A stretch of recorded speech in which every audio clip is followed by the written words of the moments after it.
Hey, what's up, y'all? It's your boy Ben with the T. Today we're going to talk about living your life in regret mode. In other words, we've all probably said, man, if I had that all to do over again, I probably would have done it completely differently, or I would have done this instead of that.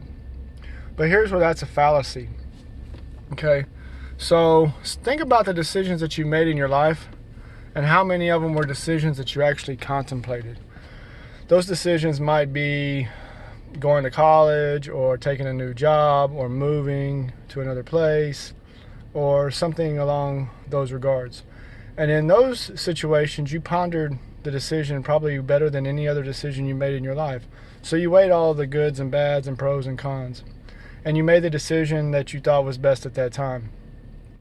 That going back and reliving that again, you're not going to be able to analyze that situation any better than what you did. Now, you could go back with different information and knowing how life turned out and make a different decision, but that's not going to happen, and that's kind of silly to know. What's the point of living life if you know the outcome?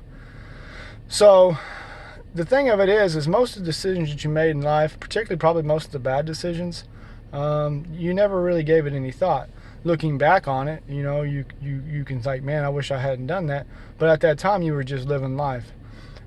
So the idea that you go back in your life and live everything like, well, I would have sat there and I would have made a different decision, when most of the things that you do in life really aren't decisions, they're just actions.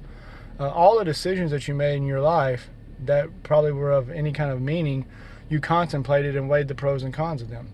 So to say like if I would have gone back, I'd have done it different, is to say you would have gone back and rethought it a different way, which you wouldn't have. You would have thought of it the same exact way.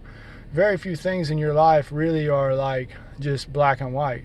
So like say you're going to move from one state to another, you would contemplate the pros and cons of that move, not knowing the outcome of the move. And again, to say like if I'd had that to go back in life and have that to do all over again, I would have done it differently, is to say that you just want to go back and not live your life. So it's a complete fallacy. So the point of what I'm trying to make is that anybody who lives their life in regrets really isn't living, number one. And number two, if you were to go back and live your life all over again, you probably would live it the exact same way that you did the first time. So that's the thought for the day. Y'all have a good day. God bless.